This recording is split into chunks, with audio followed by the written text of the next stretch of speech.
Hello. Let's continue our reading of the book Tales of the Soul's Conquest of Evil by Zimmer. Remember, we've been talking about how this book deals with the internal struggle of man, of light against darkness, consciousness against ignorance, against unconsciousness. This thin moral line we have between what we see, what we don't see, and what we don't want to see. This book deals with that, starting to address one's own shadows. We've already seen some stories. We still have many ahead of us. We are within the cycle of King Arthur. And within this cycle, we are exploring the stories related to the knight Gawain. Today, we move on to the second one. Previously, we saw Gawain and the Green Knight. And today, we will talk about Gawain and the castle. Wonderful. This story is drawn from Chrétien de Troyes and Wolfram von Eschenbach. In the books, the story of the Grail and Percival, it tells a little story and makes some symbolic observations that are extremely insightful about this tale. Despite being small, it has very deep roots. Like the entire Arthurian cycle, you must feel, as I do, that the myth of King Arthur, with its entire universe of stories, holds a certain mystery, somewhat paradoxical. It speaks of things beyond the mundane. It points to a portal of the mystery of existence itself, and this tale, in particular, is very mysterious and very beautiful. It is said that Gawain was a very adventurous knight. We know this. One day he hears about the marvelous castle. A castle where several women lived, only women, confined. Maidens, 3 queens, a chatelaine of marvelous beauty, and several maidens. They lived confined there, and only a very special hero, who could overcome all the trials, could break the enchantment and set them free. And he, evidently, could not resist a good opportunity to undertake a challenge, a heroic quest. He heads towards this castle. There are 2 versions in the 2 romances we mentioned. In one of them, he goes to a floating island. In the other, he goes by boat with a boatman who is very reminiscent of Charon from the Greek tales, the one that guides men in relation to the beyond, in relation to the afterlife, which is the realm of Hades. And this boatman then takes Gawain towards this mysterious land. And along the way, he warns, look, if you go, you won't come back. No one returns from that place. And Gawain insists in going. And he explains, look, I recommend to you that, upon arriving there, do not remove your armor and do not let go of your shield, for you will be subjected to dangerous trials. And Gawain, very attentive, very prudent, listens to this recommendation from the boatman, which will save his life, indeed. Upon arriving there, as soon as he arrives, very tired from the crossing, a difficult, dangerous river, unstable, a very complicated crossing, he arrives, enters the castle, and finds a bed. Very comfortable, and he decides to lie down to rest a little. As soon as he lies down to rest, the bed starts to jump, to slam against the walls, making all sorts of movements, trying to throw him off, as if it were rejecting him. And he, attentive, holds onto the bed tightly and manages to have the patience, perseverance, and steadfastness to overcome the bed's restlessness and remain clinging to it. The bed cannot throw him off. As soon as he overcomes this first trial, stones start being thrown at him from all directions. He had been prudent, had followed the boatman's advice, and therefore the stones couldn't harm him. He had his shield with him. Right after the stones, several arrows come, and he manages to protect himself. Having gone through all this madness, already exhausted, having overcome all these obstacles with attention, perseverance, steadfastness, and prudence, suddenly the castle doors open and a lion charges at him. And he, already exhausted, engages in a deadly fight. This lion wounds him in several places. He bleeds, he is cut, but he manages, even exhausted, to mortally wound the lion and kill it. As soon as the lion dies, he collapses unconscious, severely wounded, upon the lion, and falls asleep. And after this final trial, the ladies arrive. He had gone through all the foreseen difficulties. He had managed to reach the integration of the two worlds, the world of the living, the world of the dead, the masculine and the feminine. In other words, he had achieved unity. Then they arrive and regard him as the liberating hero. They tend to him, care for his wounds, and he is invited to marry one of the queens. This queen was the Lady of Death. And he refuses to marry this queen, according to one version. And, according to this version, he would have refused to marry this queen, the Lady of Death. This would give him the right to return to the world from time to time.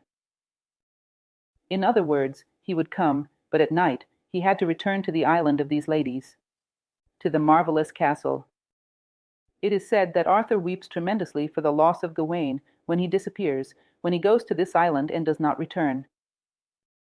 And that, near death, Arthur is said to have had a vision, seeing Gawain alongside all these women on an island, beyond time, beyond mortality, an island of eternity. And then we will see. Heinrich Zimmer comments on this story in a very beautiful way. Evidently, we know that this is about a journey through death. The signs are very clear. At first, he would not return, but he comes back through a very interesting device, which we will see shortly. First of all, it's important to remember that Gawain is a solar knight. So much so that Arthur, because of his nephew, shifts the gestures, the battles, to the morning part of the day. Because Gawain has his maximum strength until noon. Afterwards, this strength wanes. In other words, his strength comes and goes with the sun. In the same way that the sun, according to Plato, is a symbol of the idea of the good, we will see that light is a symbol of consciousness. He is a being that feeds on consciousness, of conscious acts, of luminous acts, and seeks more and more consciousness, wisdom, luminous acts. He is a warrior in search of sagas, especially the greatest saga, which is to uncover the mystery of life. And in his intense quest of this mystery of life, he goes to the source of life. You will notice that life is represented by a female character, this archetype. This maternal womb that perpetually renews life on earth, he goes to this source of life, seeking to understand the mystery of life, death, return, the constant changes in form of all beings. He goes to the source of life. To be able to understand these mysteries, he needed to reconcile the dualities within himself. He had to possess the necessary virtues to reconcile the dualities. Remember a bit of the many myths we've discussed in our lectures. The manifested universe is dual. There's only one way to overcome duality. In the manifested universe, if there is light, there's darkness. As long as there is the soft, there will be the resistant, the high and the low, and so on. Here it will be eternally dual. To reach an understanding of unity, you must have acquired all the virtues of this world and have transcended this world to achieve unity. And all the trials are to see if man is capable of overcoming all the dualities of the world, harmonizing it at a higher point, which is that principle of neutrality in the Kybalion. And he is subjected to this.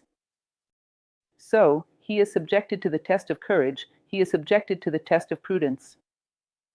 The ferryman warns him not to go, but he has enough courage to seek the answers he needs.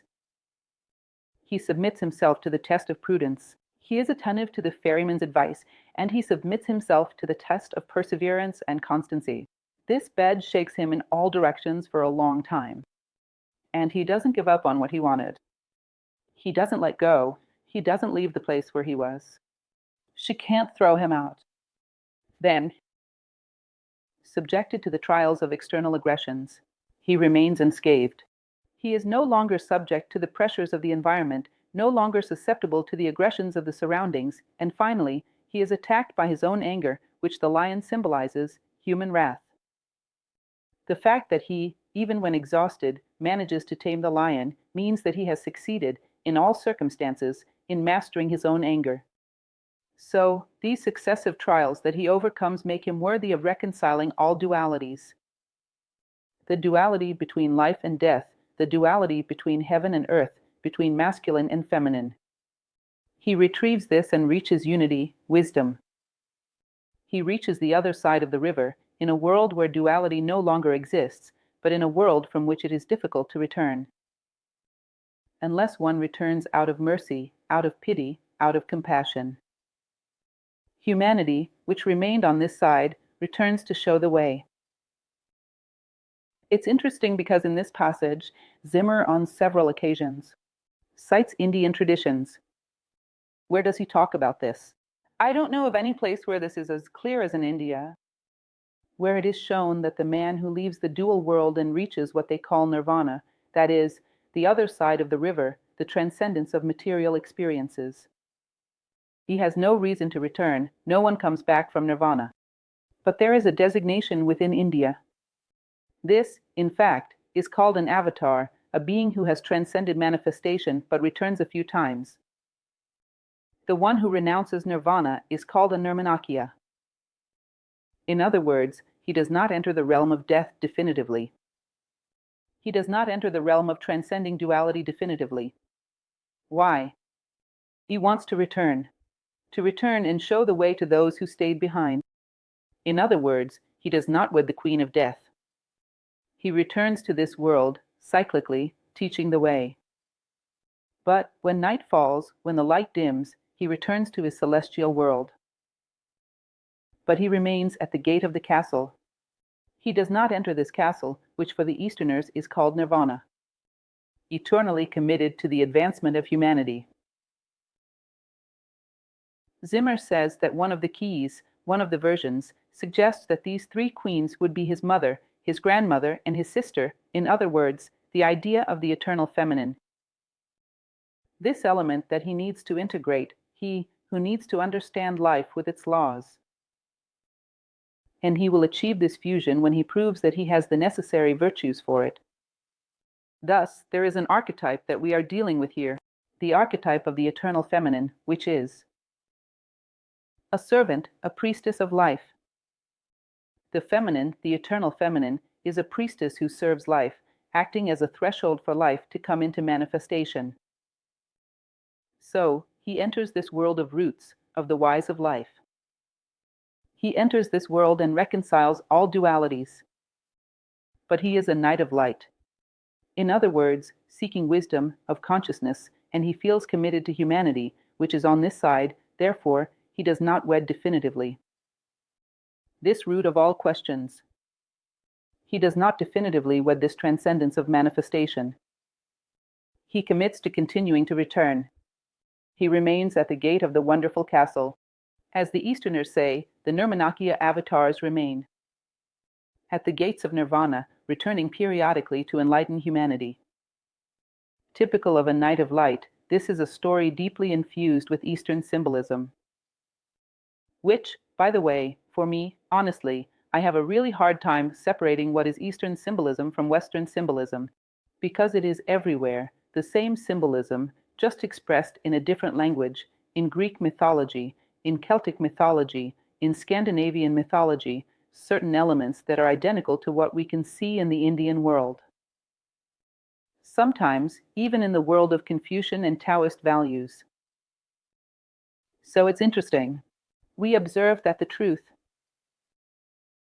that truth which, as human beings, we can strive to reach, is the absolute and unattainable truth. Those who come closest to it express it in a very similar way. They simply vary according to cultural contexts. Everyone who gets close says very similar things. In other words, the human truth, that which man can come to see as a human being, is expressed in 1,000 languages, by traditions, all around the world. So, this is our story of the castle. Wonderful. I hope this gives you a good reflection. Being one in the next. We continue then with the Arthurian stories. We still have some stories related to specific characters from this cycle of the King Arthur myth. I hope you enjoy it and that it truly offers you an opportunity to savor and extract some practical lesson for life. Every time we take a step, we don't just do it for ourselves, we do it for everyone who comes after us. This applies to the great, to the wise, but it also holds true for every small drop of wisdom we gain in our daily lives. That is unity, that is fraternity. Thank you.